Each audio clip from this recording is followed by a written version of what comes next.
चन्द्रोद्भासितशेखरे स्मर हरे गङ्गाधरे शङ्करे सर्पैर्भूषितकण्ठकर्णविवरे नेत्रोत्थवैश्वानरे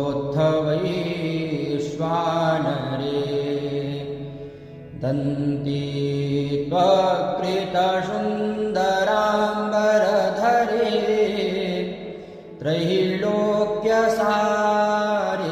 हरे मोक्षार्थं कुरु चित्तवृत्तिमखिला मन्येस्तु किं कर्मभिः मन्येस्तु किं कर्मभिः। ॐ श्री शाम्ब सदाशिवाय नमः। ॐ श्री मृत्युञ्जयाय नमः।